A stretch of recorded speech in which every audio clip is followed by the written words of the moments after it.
I spent a lot of my life blaming other people for being avoidant and lacking commitment or having issues. And in this season of my life, I'm realizing that may just be me too. And coming to grips with having that avoidance or that lack of the ability to commit, is it really a bad thing? Come with me as I explore and process through this journey of coming back to me, learning me, loving me, and embracing all of me, even the unbeautiful parts.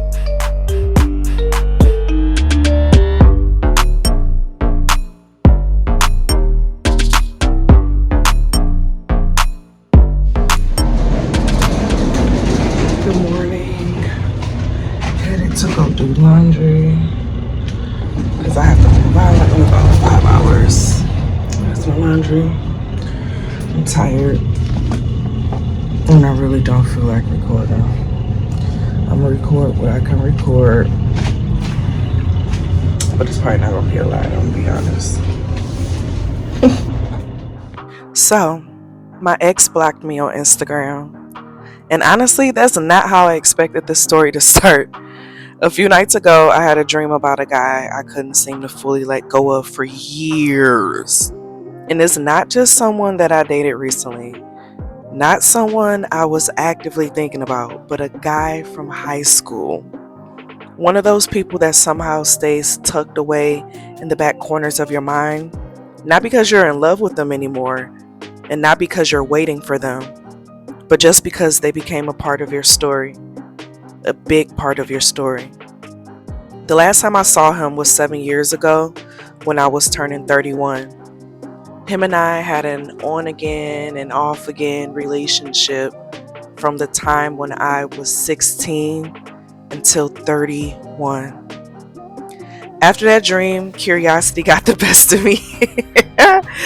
So I looked him up on Instagram and I realized he blocked me. I laughed, you know. Then I checked Facebook, and that's when I saw that he's getting married. And I wasn't expecting to feel anything, you know. It's been almost 7 years. And not because I wanted it to be me, because Lord knows I wasn't signing up to be the stepmama to 6 kids, honey. That's a no for me, okay? But there was something about seeing that chapter officially close. There's no more just because or what ifs or maybe if I ever go back home. It's closed. Because for years we joke about getting married. He joke about giving me a baby and making me his wife. You know, we joke about what could have been. We joke about some imaginary future that neither one of us was actually building, honestly, because it was all a fantasy. It was a story and a possibility of what could be. And seeing him move into a real future with someone else made me realize something, that the fantasy died. And not the man, but the fantasy. And as I packed up another Airbnb, folded my life back into a suitcase again, I realized something else. Maybe commitment has always been hard for me, not just in relationships, but in everything. Because my life has been a constant cycle of movement since I was a little kid. We moved a lot when I was a child. I'd move in my adulthood from new apartments to new neighborhoods, new routines, and new versions of myself, even changing cities. And if I'm being completely honest, I kind of like it now as a nomad. People ask me all the time if moving around gets exhausting, and honestly, sometimes it does.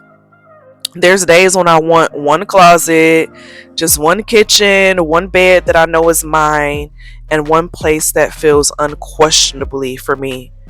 But whenever I stay somewhere too long, something shifts inside. I start feeling very restless, like there's another experience waiting just beyond the edge of whatever I've settled into. That restlessness has followed me my entire life.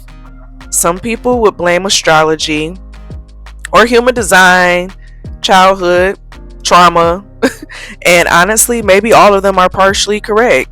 I'm a life path 5, I'm a reflector, I'm an Aries, and I've got a Sagittarius stellium. and oh yeah is my mother.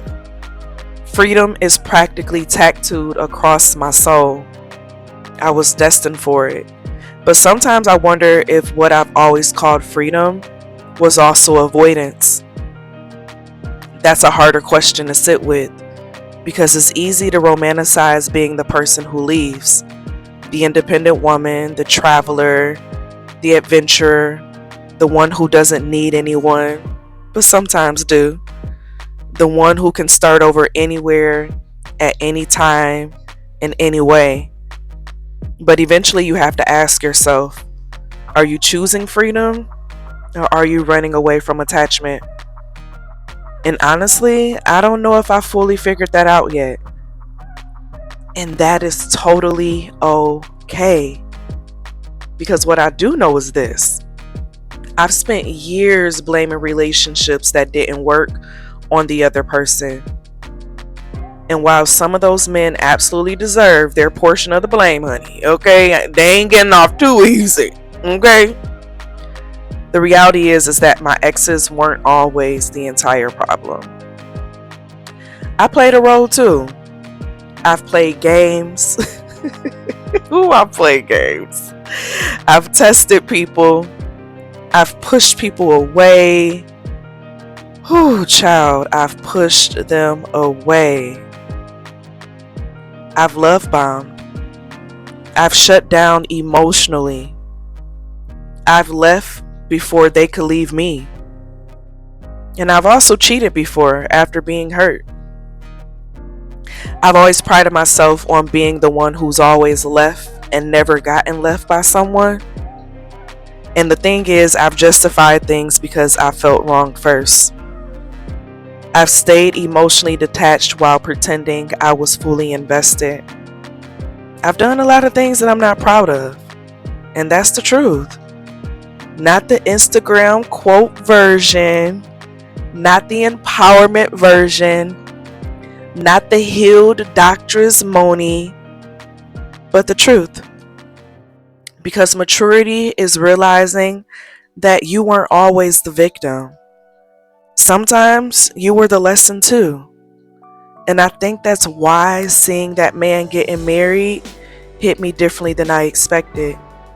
Because I wasn't mourning him. I was mourning all the versions of myself that existed during that chapter. The younger me, the hopeful me, the wounded me, the me that thought love was supposed to save me. The me that thought if I found the right person, everything else would magically click into place. Honestly, I don't believe that anymore. And actually, I don't think I ever really believed in fairy tales. I think I did certain things and followed certain things because I felt like I was supposed to. And so I've never fully bought into a prince in shining armor coming to save you. And maybe that's my neurodivergence on the spectrum. Maybe it's my pattern recognition of the world around me and the relationships of others that I've seen. Or maybe it's just my life experiences. Maybe it's watching people promise forever and then portray each other after about 6 months later. I've seen a lot. And that's why maybe it's me seeing and watching marriages fail with others. Maybe it's watching people stay together because they're scared to leave, even though they know that they're not meant to be together anymore. But I've never been the woman who dreams about happily ever after.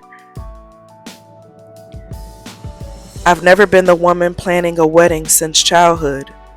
I've always said if I got married, it'll be at a courthouse, honey. Okay, I'm not spending all that money. Okay.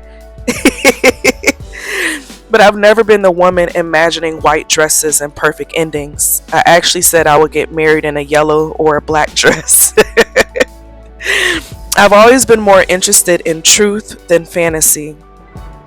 And the truth is messy. The truth is complicated. And truth is that love can be beautiful and it can still end. Truth is that good people hurt each other.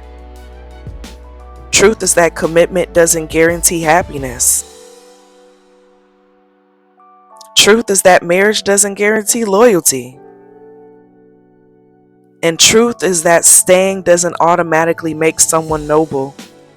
And leaving doesn't automatically make someone selfish, is what I've had to accept. Because I've also realized something else too. I've never been a ride or die woman. I always tell the man, baby, I'm not a ride or die, because I need to know where we going, why we going there, and what are you expecting me to go through? Because, I got questions. And I know that's probably controversial, but it's true. I'm not the for better or for worse, because why do I have to go through the worst when we can just create the best? I'm just not that girl. I've never been the woman who stays no matter what. I'll always go get another. I've never been the woman who sacrifices herself endlessly. I've never been the woman who says, I'm going down with the ship, because what? What? If the ship is sinking, I'm looking for a life raft, honey, okay? Because what? And some people can call that selfish. Some people can call it avoidant. Some people can call it commitment issues, because, maybe it is that. But maybe also it's just survival, self-preservation. Because when you've experienced enough disappointment, betrayal, trauma, and chaos, you learn that preserving yourself matters. You learn that loyalty without boundaries becomes self-destruction. You learn that staying isn't always strength, because sometimes leaving is. And if I'm honest, I've become very good at leaving, honey. Okay? Honestly, it's probably too good if we're being real.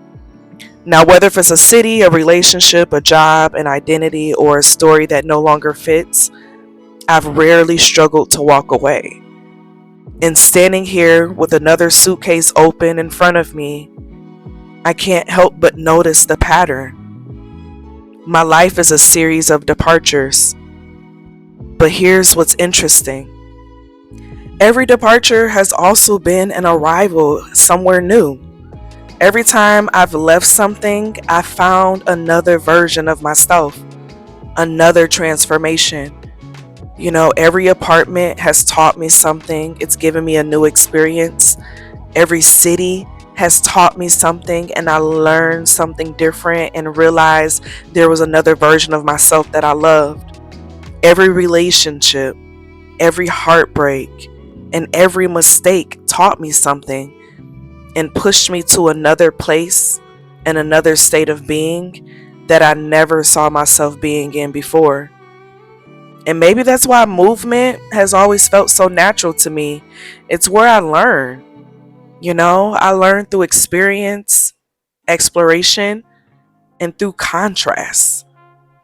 I learn through leaving one thing and discovering another. I love the new. And maybe that's why being a digital nomad feels so natural to me. It's not because I hate stability, it's because I love discovery. But discovery comes with a price, and that price is not having roots. The price is, not always having certainty with life and losing out on a lot of things that can bring familiarity. The price is staying long enough for everything to become predictable. And sometimes I wonder what my life would look like if I stopped moving. If I bought a house, if I stayed in one city, if I built the kind of life everyone says you're supposed to build, would I be happier? Or would I feel trapped? And honestly, I really don't know. What I do know is that right now, this version of life feels honest. All of its messiness, complicated energy, sometimes lonely, most times beautiful, and all the time honest. And maybe that's enough. So today, as I packed another suitcase, cleaned out another Airbnb, closed out another chapter, and opened a new one, allowed myself to experience a new space with a new view, a new reality, hell, a new grocery store. And maybe that's symbolic of something bigger because life keeps asking me the same question. What are you willing to commit to? Not who, not what, but are you willing to commit to a location, a lifestyle, a dream, a version of yourself? And maybe before I can answer that question about another person, I have to answer it about myself. Because commitment isn't just about staying with someone else, it's about deciding what parts of yourself you're finally ready to stay with. As for my ex, I'm genuinely happy that he's getting married. I really hope that he's found his person because he is a lover boy, hence the 6 kids. I hope they're happy and I hope they build something beautiful.